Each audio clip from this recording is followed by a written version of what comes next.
इस खबर के प्रायोजक है मोबाइल मस्ती।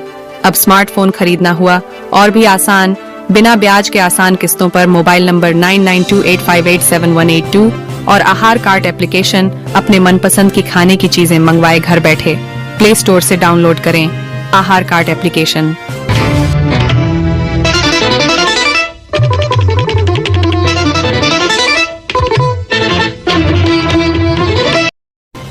शव जलाने से पहले शमशान घाट पर रिश्तेदारों ने जताई आपत्ति। आपस में हुई झड़प, पुलिस पहुंची मौके पर, शव को रखवाया मोर्चरी में।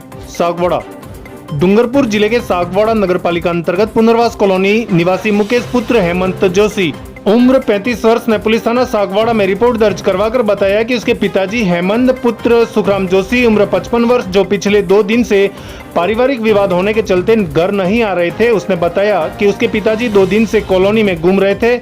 8 अगस्त को रात को उसे सूचना मिली कि उसके पिताजी खड़गदा के पास डैयाना मोड़ के आसपास बैठे हुए हैं, जिस पर मुकेश और उसका भांजा दोनों मोटरसाइकिल लेकर डैयाना मोड़ पहुंचे, जहां से उसके पिताजी को मोटरसाइकिल पर बिठाकर घर ले आए। घर पर रखने के बाद मुकेश अस्पताल चला गया। 9 अगस्त को सुबह 11 बजे उसकी मां सुशीला जोशी ने फोन करके बताया कि उसके पिताजी खाट पर पड़े हुए हैं। जब उसने घर पर जाकर देखा तो उसके पिताजी मृत अवस्था में थे। कुछ देर बाद सामाजिक क्रियाकर्म करने के बाद उन्हें लेकर अंतिम संस्कार हेतु शमशान घाट पर लेकर गए, जहां अंतिम संस्कार के दौरान शरीर पर चोट के निशान देखकर रिश्तेदारों ने मौत पर आशंका जताई और शव का अंतिम संस्कार करने से रोक दिया, जिस पर आपस में बहस हो गई। मृतक के भांजे मार्मिक के अनुसार शमशान घाट पर शक के आधार पर अंतिम संस्कार नहीं करने पर मृतक के जमाई और उसके बीच हाथापाई हो गई, जिसको लेकर पुलिस मौके पर पहुंची और शव को राजकीय चिकित्सालय सागवाड़ा में रखवाया। मृतक के पुत्र का कहना है कि उसके पिताजी की मौत नीचे गिरने से चोट लगने से हुई। वहीं मृतक के रिश्तेदार भांजे और उनके अन्य रिश्तेदारों का कहना है कि हेमंत जोशी की हत्या कर दी गई है। फिलहाल पुलिस ने शव का पोस्टमार्टम करवाकर परिजनों को सुपुर्द कर दिया है और अग्रिम अनुसंधान कार्रवाई जारी है। क्या नाम है आपका? मेरा नाम मुकेश जोशी। कहाँ के निवासी? पूरे शिवराजपुर के अमका कॉलोनी में रहता हूँ। आपके पिताजी की मौत हो गई, इसके बाद शमशान घाट पर लेकर गए हैं। Yes sir.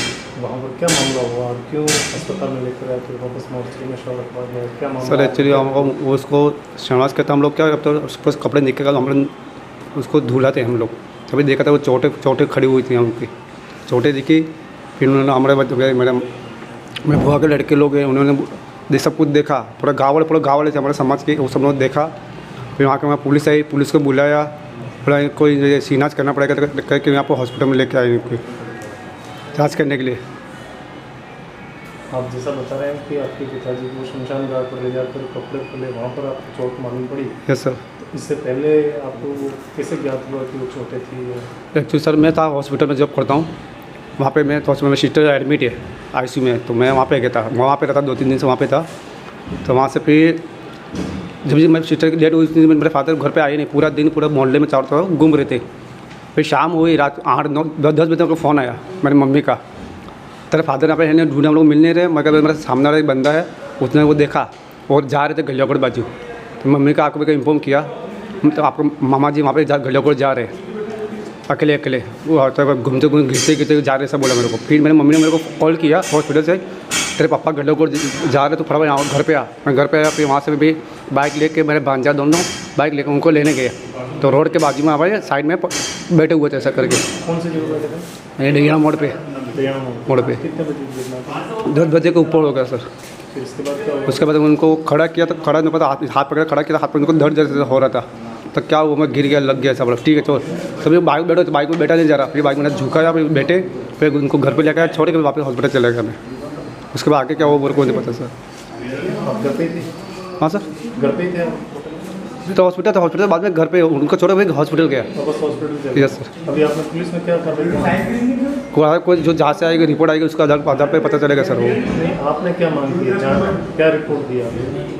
मेरा तो रिपोर्ट वही, मैं तो वही देखा भाई, गिरे हुए थे, वो मिला वहाँ का छोड़ के फिर हॉस्पिटल चला गया, वही बताया देखो गवाह में। नाम क्या है? किसका? पिताजी का हेमंत जोशी। कितने उम्र है पिताजी की? 55 साल हो गए सर। आपका नाम बताओ। मेरा नाम मार्मिक पुरोहित। आपको क्या लगता है जिनकी मौत हुई? ये मामा जी लगते हैं। क्या कहना चाहेंगे आपके बारे में? मेरा तो यही कहना है कि निष्पक्ष जांच होनी चाहिए और हमको जब बुलाया गया, हमने देखा शमशान पे जैसे हमारे रीति रिवाज के अनुसार बॉडी को मतलब खोल के नहलाया जाता है, तब देखा हमने चोटें पाई। तो मेरे को शक हुआ इस दायरे में कि भाई ये मृत्यु हार्ट अटैक से तो नहीं हो सकती। तो फिर मैंने निष्पक्ष जांच कराने की बात करी। तो जैसे मेरे मामा जी के जमाई साहब ने वो हैं, उनका यही फोर्स रहा कि इस बॉडी को जल्दी से जल्दी जला दिया जाए। और हमारा पक्ष ये था कि जल्दी किस बात की, एक बार तो जांच होनी चाहिए कि भाई अगर डेथ हुई है तो किस कारणवश हुई है। आपको कोई शंका है? शंका है साहब। किस बात को शंका है? शंका ये है कि इनकी हार्ट अटैक से मृत्यु नहीं हुई है, कहीं न कहीं इनके साथ घटना हुई है। शमशान घाट पर मारपीट की घटना भी हुई है? जी सर, मेरे इसमें ये अंगुली भी फ्रैक्चर है और कुछ चोटें भी आई हुई हैं, जिसमें उनके जमाई हैं विपुल जी करके हैं, और उनके साथ में एक 3-4 जने और थे जिन्होंने किस बात को लेकर? बात को तो उनको यही जल्दी थी कि बॉडी को जल्दी से जल्दी जला दिया, और हमारा ये था कि प्रशासन आ जाए उसके बाद आप जलाओ। हमने अनुमति भी दे दी थी, किसी भी प्रकार की आपत्ति नहीं जताई कि आप बॉडी को रोक दो, लेकिन जब तक प्रशासन आए तब तक तो रोको। और उनको ये ही था कि भाई कैसे भी करके सबूत मिटाएं, तो कैसे भी करके उनकी जल्दी यही थी। तो हमने वही रिक्वेस्ट करी थी, ऐसी लड़ाई नहीं करी थी कि भाई 5 मिनट रुक जाओ, 10 मिनट रुक जाओ, ताकि बात एक बार फाइनल हो जाए फिर आप जला दो, लेकिन उन्होंने हाथापाई कर दी। आपको क्या लगता है, हत्या हुई ऐसा लगता है? जी सर, हत्या हुई, 100% हत्या है। Sagwara live news. जी हां, लेटेस्ट खबर पाने के लिए चैनल को सब्सक्राइब कीजिए, वीडियो को लाइक कीजिए और शेयर कीजिए। धन्यवाद।